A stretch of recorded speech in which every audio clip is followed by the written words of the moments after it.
راستے میں پوری زندگی لگا دی، ہجرت کی، اپنا سر اور اپنے بدن کو زخمی کروایا، اپنے پیاروں کو اپنی آنکھوں کے سامنے خون میں لت پت شہید ہوتے ہوئے دیکھا اور دم نہ مارا۔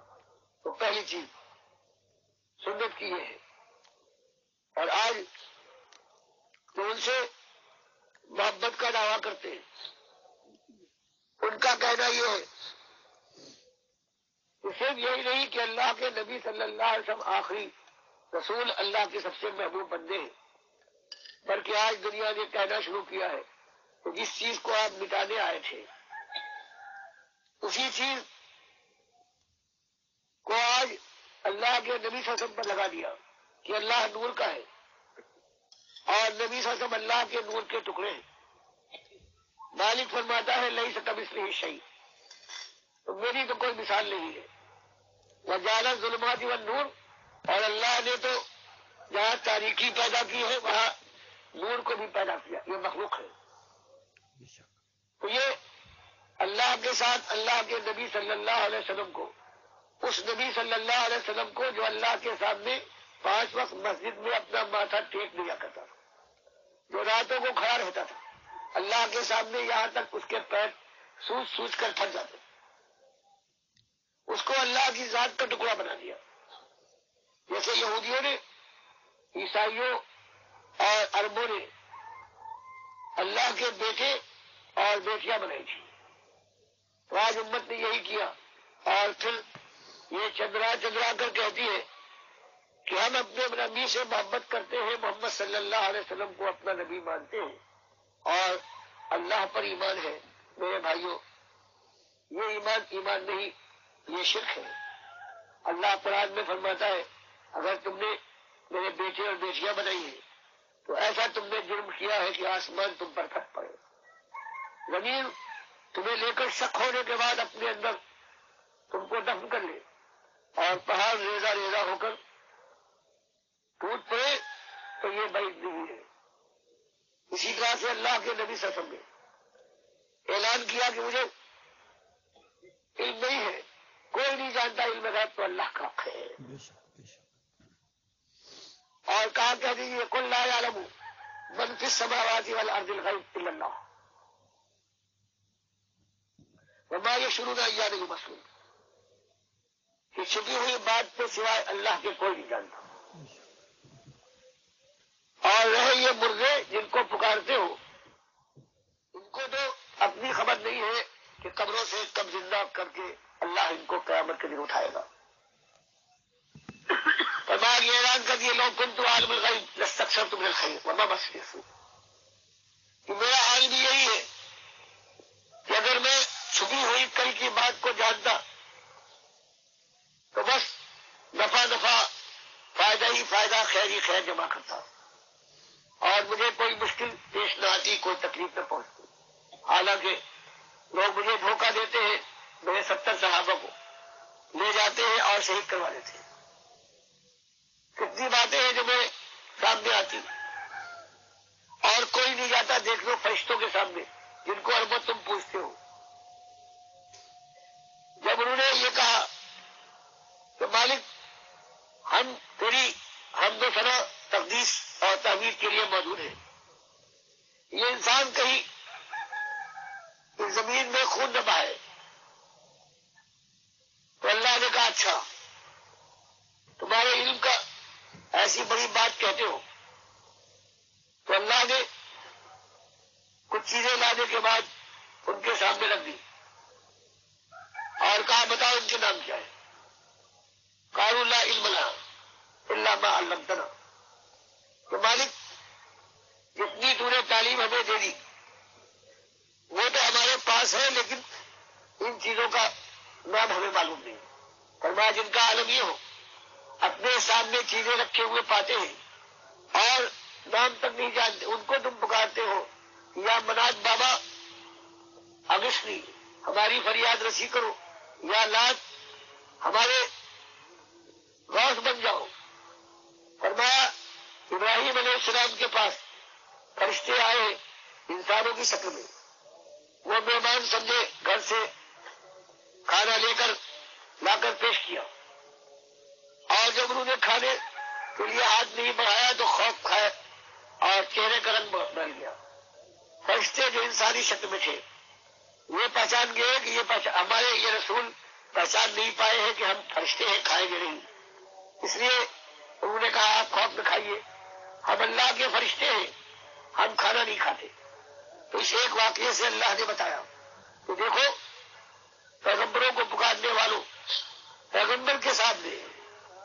فرشتے انسانی شکل میں آتے ہیں اور فرشتے پہچان نہیں پاتے کہ یہ کھانا لینے گئے ہیں، انہیں روک دیتے. خود وہ نہیں پہچان پاتے کہ یہ فرشتے ہیں، ورنہ کھانے کا انتظام نہ کرتے. اندر جو ان کی اہلیہ ہے جو اتنی بڑی ولیہ ہے حضرت سارا، ان کو اگر خبر ہوتی تو کہتے کہ آپ کیوں پریشان ہو رہے ہیں، یہ فرشتے آئے ہوئے ہیں، یہ کھانا نہیں کھائیں گے. تو مالک نے بتایا سامنے چیز موجود ہے لیکن عالم الغیب یہ بھی نہیں ہے. ایک پیغمبر کو 100 سال کے بعد تو موت کی کیفیت میں ہم ڈالنے کے بعد اس سے پوچھتے ہیں کب لبثتا، کہ میرے پیغمبر اس موت کی کیفیت میں کتنے دنوں رہا ہوگا. وہ جواب دیتا ہے لبثت یومن او بعض یوم، مالک ایک دن یا ایک دن سے بھی کم. تو فرمایا جو اس طرح سے موت والا ہے وہ کیا تمہاری خبریں معلوم کرے گا، تمہاری پکاروں کو، تمہاری نظر نیاز کو، تمہارے چہرے کو، تمہاری بندگی کو کیا سنے گا اور کیا تمہاری بگڑی بنائے گا. اس کو تو خود اپنی خبر نہیں ہوتی. اصحاب کہف کو 309 سال کے بعد اللہ نے اٹھایا، آپس میں دو گروہ بن گئے. آپس میں کہتے تھے بھائیوں کتنے دنوں ہم سوئے ہوں گے ان غاروں میں. ایک پارٹی نے کہا ایک دن لگا ہوگا، یا دوسری پارٹی نے کہا کہ اس سے بھی کم. تو فرمایا نہ ولی اگر سو بھی جائے تو نہیں جانتا، اور دنیا والوں جو مر جاتے ہیں تم ان کے متعلق یہ عقیدہ رکھتے ہو کہ وہ جانتے ہیں اگر ان کی قبر کے اوپر کوئی چڑیا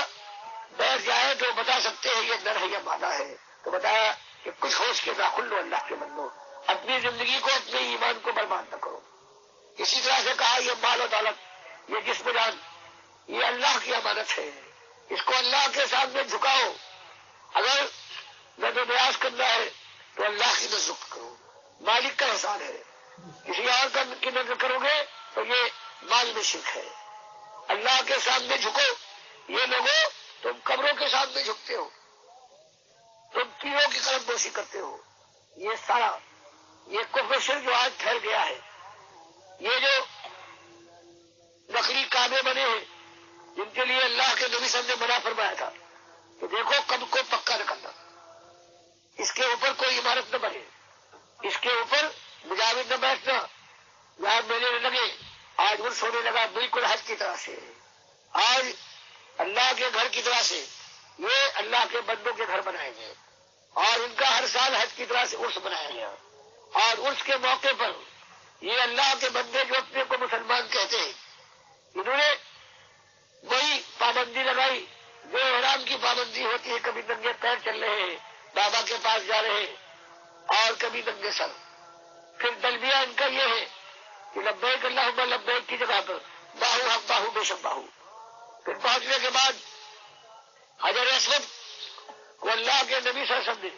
ہاتھ بھی لگایا ہے، چوما بھی ہے، اور ایک سنت بنائی ہے کہ اس کے بعد اس طریقے سے طواف کعبہ کرو. عمر رضی اللہ تعالیٰ عنہ نے اپنے زمانے میں لوگوں کو مخاطب کر کے کہا کہ حجر سے ان کا حجر لا تنفع ولا تضر، تو ایک پتھر ہے، نفع نقصان کا مالک نہیں ہے، نہ تم میں کوئی طاقت ہے، صرف تیری میں تجھ کے ڈھونڈتا ہوں یا ہاتھ سے استعلام کرتا ہوں کہ خالی سنت نبی صلی اللہ علیہ وسلم کی پیروی ہے. آج باباؤں کے قبروں کے اوپر یا تو ان کی پائٹی کا پتھر ہے یا سراہنے کا یا لٹکا ہوا ہے، اس کو چن کر پھر بابا کے اس گھر کا جو ان کی قبر ہے پڑی ہوئی، ہندو کا مہاراج کھڑا ہوا ہوتا ہے وہ مہاراج کہلاتا ہے، مسلمان کا پتھر پڑا ہوا ہے یہ بابا کہلاتا ہے. وہ جا کر پھیرے لگاتا ہے چکر، اور یہ مسلمان اپنے بابا کی قبر جو پڑا ہوا پتھر ہے اس کا طواف کرتا ہے. ہندو بھجن گاتا ہے، یہ قوالی ارشاد فرماتا ہے. وہ دندوت کرتا ہے، سجدے تعظیمی بجا لاتا ہے، اس کا حال یہ ہے وہاں سے پرساد لاتا ہے اور یہ تبرک لے کر آتا ہے۔ اللہ کے بندو، ہندوؤں اور مسلمانوں کا آج فرق دیکھو، تب کہیں مسلمانوں کی مائیں اور بہنیں اور بیٹیاں ہندوؤں اور سکھوں کے بستروں پر ہیں، تو مالک نے فرمایا کہ دیکھو اگر تم اللہ سے محبت کا دعویٰ کرتے ہو تو پہلی چیز یہ ہے کہ ہمارے نبی صلی اللہ علیہ وسلم کے طریقے کو کچھ دلی کے ساتھ اتباع کرو، اور نبی صاحب کی پہلی بات تھی اور وہی ایمان اور ایمان کی دعوت تھی۔ اس کے بعد ایمان کے بعد پھر عبادت آتی ہے، اور عبادت میں سب سے پہلا معاملہ ہے وہ نماز کا ہے۔ اللہ کے نبی صلی اللہ علیہ وسلم نے آپ نے حکم دیا بلال رضی اللہ تعالیٰ عنہ کو کہ کھڑے ہو جاؤ اور اذان دو، اور اذان کو شروع کیا اللہ اکبر اللہ اکبر اللہ اکبر اللہ اکبر سے، نہ اس سے پہلے کوئی چیز، نہ ختم کرنے کے بعد کوئی اور چیز۔ میرے پیارے بھائیوں، یہ آواز ہے ڈاکٹر مسعود الدین عثمانی رحمۃ اللہ علیہ کی، جو اس دور کے اندر توحید کی دعوت لے کر اٹھے ہیں رد شرک اور کفر بالطاغوت کے ساتھ، اور مسلمانوں کی دکھتی رگوں کے اوپر ہاتھ رکھ دیا ہے کہ دیکھو آج تمہاری ذلت اور خواری کی یہ وجہ ہے کہ تم شرک کر رہے ہو، اللہ کے ساتھ شریک ٹھہراتے ہو۔ آج مسلمانوں میں اور ہندوؤں میں فرق نظر نہیں آ رہا ہے۔ ہندو اپنے مہاراج کو کھڑا کر کے پوجتا ہے اور یہ اپنے مہاراج کو بابا کو لٹا کے پوجتا ہے۔ اس وجہ سے ان مسلمانوں کو ہر جگہ ذلیل و خوار ہو رہے ہیں اور مار پڑ رہی ہے ان کو، کوئی ان کی ویلیو نہیں ہے، کوئی ان کی عزت نہیں ہے، پوری دنیا کے اندر کوئی ان کو پوچھتا نہیں ہے۔ یہودیوں کے دست بستہ غلام، عیسائیوں کے دست بستہ غلام، اور ہندو تک کو یہ للکارنے کے لیے ان کے پاس اب ضرورت نہیں ہے۔ ایٹم بم ہونے کے باوجود، کمانڈو دستے ہونے کے باوجود ان کی مائیں اور بہنیں چیخ رہی ہیں اور پکار رہی ہیں، لیکن ان کے اوپر ایسا خوف طاری ہے، بس ہر مہینے ایک جناب میزائل ٹیسٹ ہو جاتا ہے۔ میزائل کیوں بنا رہے ہو؟ وہ تمہاری مائیں اور بہنیں وہاں جو پہلے چھوڑ کے آئے تھے وہ بھی واپس لینے کا کوئی ارادہ نہیں ہے آپ لوگوں کا۔ اس کی وجہ یہ ہے کہ جب شرک آتا ہے تو انسان مشرک بن جاتا ہے، انسان بے غیرت بن جاتا ہے، کیونکہ حیات اور عزت جو ہے یہ تو ایمان کے ساتھ جوڑ دی گئی ہے۔ یہ معاملہ ہے اللہ کے بندو، آج جو ہر جگہ یہ انڈیا کے اندر بھی مسلمانوں کے ساتھ جو کچھ ہو رہا ہے یہ شرک کی وجہ سے، اور مزار پوجو، اور چادریں چڑھاؤ، اور بابا کی سینک لے کے جاؤ، اور چوریاں وہاں پیش کرو، اور پیری مریدی کرو، اور جمہوریت کے جھنڈے اٹھاؤ، یہ شرک کی وجہ سے ہے۔ ہر جگہ پوری دنیا میں کہرام مچا ہوا ہے، ادم مچا ہوا ہے، کوئی کروڑوں خربوں میں کوئی ایک ہو جو ایمان خالص کے اوپر ہو، ورنہ اکثریت شرک کے اندر ڈوب گئی۔ حالانکہ نبی صلی اللہ علیہ وآلہ وسلم نے فرمایا تھا دیکھنا شرک نہ کرنا، چاہے تمہیں ٹکڑے کر دیا جائے، تمہیں آگ میں ڈال دیا جب بھی شرک نہ کرنا۔ اور لقمان حکیم رحمۃ اللہ علیہ نے جو اپنے بچے کو نصیحت کی کہ دیکھو میرے بچے اللہ کے ساتھ شرک نہ کرنا، شرک بہت بڑا ظلم ہے۔ اسی طرح یعقوب علیہ السلام نے جو ہے مرتے وقت اپنے بچوں کو بلایا اور اسی انداز سے کہ میرے بعد کس کی بندگی کرو گے، یعنی جب تک مجھے دیکھ رہے ہو میں اللہ کو سجدے کرتا ہوں، اللہ کو رکوع کرتا ہوں، نظر و نیاز اللہ کی ہے، میں اللہ کی بندگی کرتا ہوں، تم بھی کرتے ہو، لیکن مجھے ڈر ہے میرے بعد کیا ہوگا۔ تو انہوں نے کہا ابا جان اس معاملے میں بالکل اطمینان رکھیے، باقی عملی کوتاہیاں ہوئی ہیں لیکن یہ ایمان کے معاملے میں، اللہ کے معاملے میں بالکل اطمینان آپ رکھیں کہ ہم اس الہ واحد کی بندگی کریں گے جو آپ کا معبود، آپ کے باپ کا معبود، آپ کے دادا کا معبود۔ اتنا زور دیا، اس طرح اطمینان آیا یعقوب علیہ السلام کو، اندازہ لگائیے۔ پھر یہی چیز ابراہیم علیہ السلام اس سے پہلے نصیحت کر کے جا چکے تھے کہ میرے بچوں، اپنے بچوں کو اکٹھا کیا اور کہا کہ میرے بچوں دیکھنا یہی ایک بندگی کا طریقہ، شرک سے پاک بندگی، توحید کی دعوت، یہ اللہ تعالیٰ نے تمہارے لیے منتخب کیا ہے راستہ، تم مسلم ہو، اور دیکھنا ولا تموتن الا وانتم مسلمون، کہ تمہیں موت نہ آئے مگر تم مسلم کی حیثیت سے مرو۔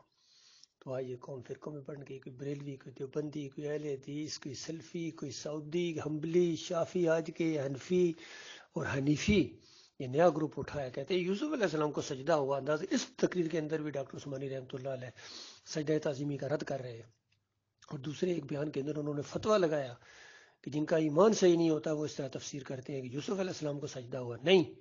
بلکہ وخروا لہ سجدا، یہ لہو کی ضمیر اللہ کے لیے، اللہ کے لیے سارا خاندان ان رحمتوں اور برکتوں کی وجہ سے جو اس خاندان کے اوپر اللہ تعالیٰ نے کی، وہ شکر گزاری کے طور پر اللہ کے سامنے سجدہ ریز ہو گیا۔ لیکن ان کی خلف جانشین محمد حنیف نے اس سجدے کا رخ اللہ کی طرف سے یوسف علیہ السلام کی طرف پھیر لیا، ڈنڈے کے زور سے، نظم کے ڈنڈے کی طاقت سے۔ بہرحال میرے بھائیوں، جہاں جہاں تک یہ آواز پہنچے، اصل مسئلہ یہ ہے کہ شرک یہ اس کائنات کو بنایا گیا ہے کہ اللہ اکیلا ہے، الہکم الہ واحد لا الہ الا هو الرحمن الرحیم، یہ ہے۔ بل قولوا لا الہ الا اللہ تفلحوا، نبی علیہ السلام نے یہی دعوت اٹھائی تھی۔